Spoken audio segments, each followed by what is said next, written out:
I built it brick by brick, paycheck by paycheck, for 6 years. It wasn't big, but it was mine. My name is Sarah. I'm 38 years old. I work as a quality supervisor at an auto parts plant here in Detroit.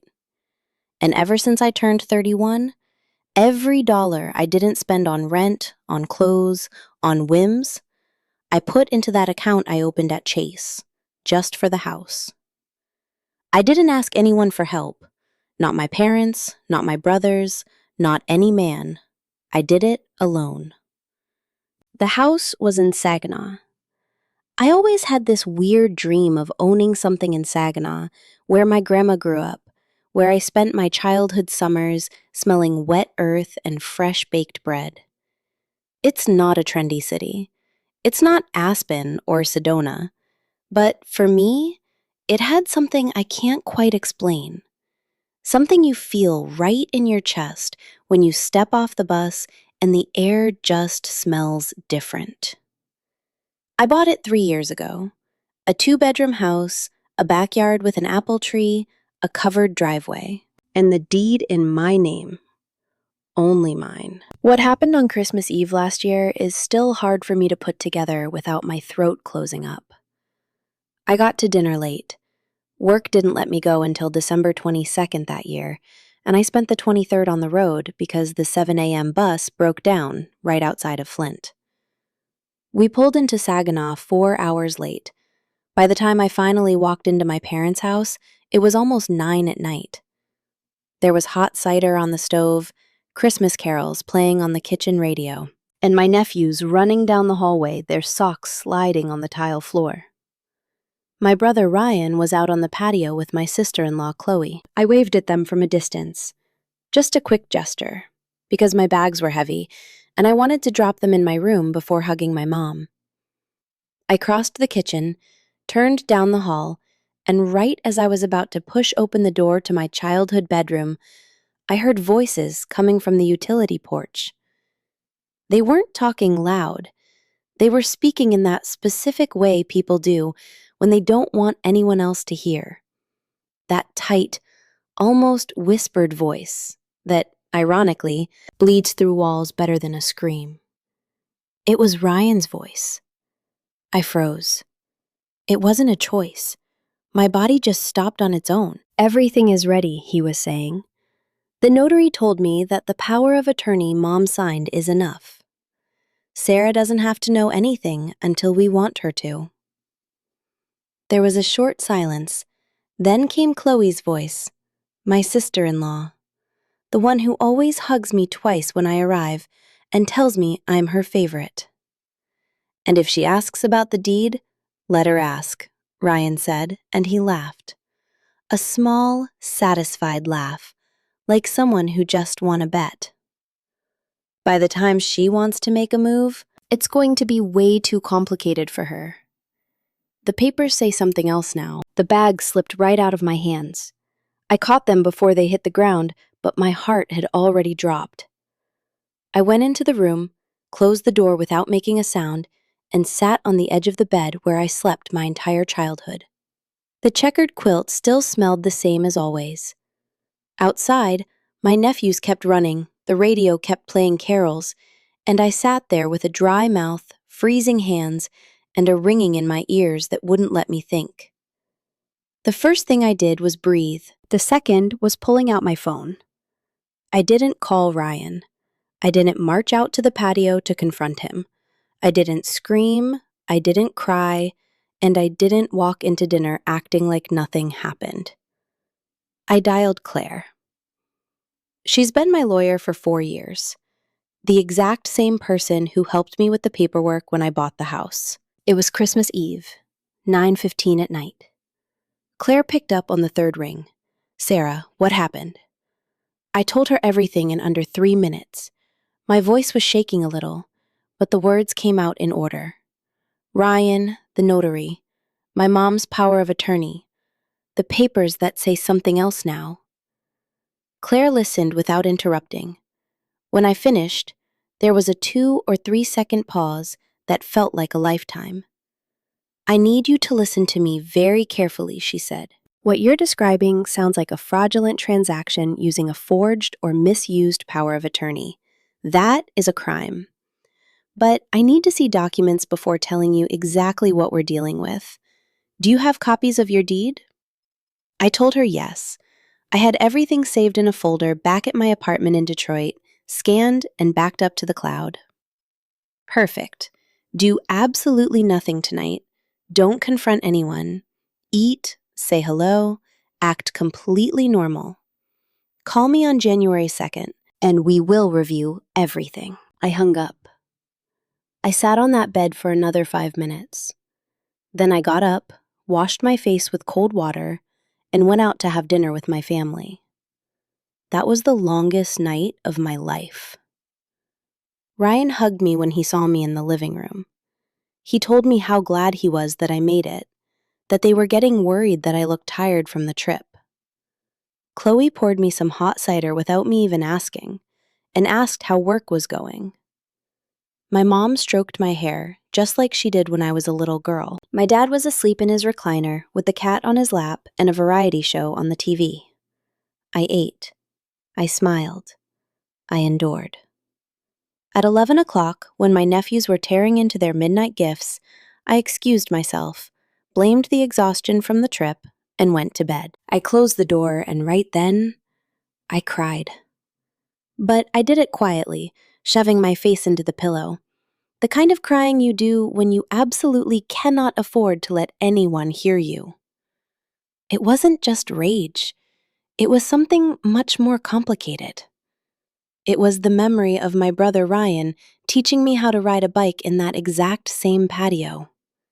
It was the image of Chloe at her oldest son's baptism, where I was the godmother and spent money I didn't even have because to me, family always came first. It was remembering that when Ryan lost his job 5 years ago, I loaned him money he never paid back. And I never asked for it because I told myself he was my brother and you don't collect debts from family. It was all of that tangled up with the voice I had just heard on the utility porch, telling his wife that I didn't need to know a thing. I slept terribly. I had dreams I can't quite remember, but they left me waking up at 6 in the morning with a tight chest.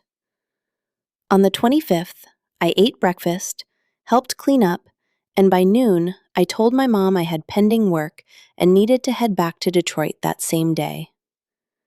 She protested a bit. She told me she had made a pot roast. I told her to save it for my next visit. Right before I left, while I was waiting for the cab on the opposite sidewalk, my mom came out to say goodbye. She hugged me tight, told me to take good care of myself. And in that split second, I wanted to ask her directly. I wanted to say, "Mom, did you sign a power of attorney over to Ryan?" But I remembered what Claire told me. Do nothing yet. So I just hugged her back and told her I loved her too. I got in the cab and I didn't look back at the house. On January 2nd, I was sitting in Claire's office at 9 in the morning with all my documents printed and digital. She had already done some preliminary digging. She sat me down, offered me coffee, and started talking with that steady calm that good lawyers have when they're about to deliver hard news. "Sarah, your deed is in your name and it is completely valid. That's the first thing you need to know. Nobody can just strip you of a property like that without a legal process." I took a breath, but she kept going. "What worries me is this. If your brother got a power of attorney signed by your mom, claiming she has some sort of representation over your assets, or if he forged a document using that power as a smokescreen, he might have tried to file something with the county clerk's office. I need us to go and verify the public record of your house." That very week, we drove to the county clerk's office in Saginaw. Claire did all the talking.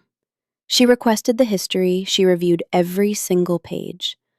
I just sat beside her, watching her eyes scan the lines, trying to read her expression. When she finished looking it over, she looked up. "There's a transaction recorded 8 months ago," she said. A transfer request initiated with a power of attorney. The process didn't go through because it was missing documentation, but the filing exists. 8 months. Ryan had been making his moves in the dark for 8 months. What followed were weeks of paperwork, statements, and phone calls. Claire filed a formal grievance with the county's legal department. We demanded that the notary who certified that power of attorney explain the exact circumstances under which it was signed. It turned out the document had my mom's name on it, but the signature had glaring red flags. A handwriting expert Claire hired flagged it in less than 48 hours. It wasn't my mom's signature. When Claire called to tell me that, I was right in the middle of a meeting at the plant. I walked out to the parking lot, sat on the hood of my car, and just stared up at the Detroit sky in January. That cold, clear blue that had absolutely nothing to do with what was tearing me apart inside. My own brother had forged our mother's signature. I called my mom that same night. Not to accuse her, but to ask her point blank if she had signed anything for Ryan regarding my property. There was a long silence. Then she told me no. She said she would never do that. Why would she? I was her daughter. So I told her what we found. I told her there was a document with her name on it, and the signature wasn't hers. My mom cried. She told me she had no idea. She said Ryan had asked her to sign some papers he claimed were for a hardware store he wanted to open. He said it was just business stuff, that it had absolutely nothing to do with me. Right then, it all clicked. Ryan had lied to our mom. He had either used her signature from one context and slapped it onto something completely different, or he had just straight up forged it from scratch. The expert would have the final say, but either way, the intention was exactly the same. He wanted to steal my house. We filed the formal charges in February. Ryan was subpoenaed. Chloe was too. I wasn't there for that deposition because Claire told me it wasn't necessary, and that it was better if I didn't sit in the same room with him just yet. I pictured him walking into that building with his usual face, that older brother look, the one that says he knows better than everyone else. Something inside me tightened and then just let go at the exact same time. My dad called me one night during those weeks. He was confused. He didn't really understand what was going on. He asked me if I was seriously going to drag his son into legal trouble. I told him I didn't drag him into anything. I just put my name on the papers for what belonged to me. He dragged himself into trouble. There was silence. Then, my dad told me he didn't want to see the family get torn apart. I told him I didn't either. And that was exactly why what happened hurt me more than anything a stranger could ever do. We didn't bring it up again for the rest of the call. What I learned during those months is something they don't teach you in school. Nobody tells you this straight to your face, because it sounds incredibly harsh to say out loud. But there are people who confuse family love with the right to take what's yours. For certain people, emotional closeness isn't a reason to respect you more. It's just an opportunity to take more. And noticing that, defending yourself against that, doesn't make you a bad person. It makes you someone who respects themselves. Ryan argued for weeks that he was just managing the property, that he fully intended to tell me it was all a misunderstanding. His lawyer used that word over and over, misunderstanding. As if there's any possible way to misunderstand putting someone else's house in your name behind their back. The lawsuit is still ongoing. It's not over. I'm not going to sit here and tell you everything is neatly resolved, because that would be a lie, and I have nothing to gain by telling this if it isn't the absolute truth. What I can tell you is that the deed is still in my name. The transfer Ryan tried to push through was frozen the exact second Claire filed the injunction.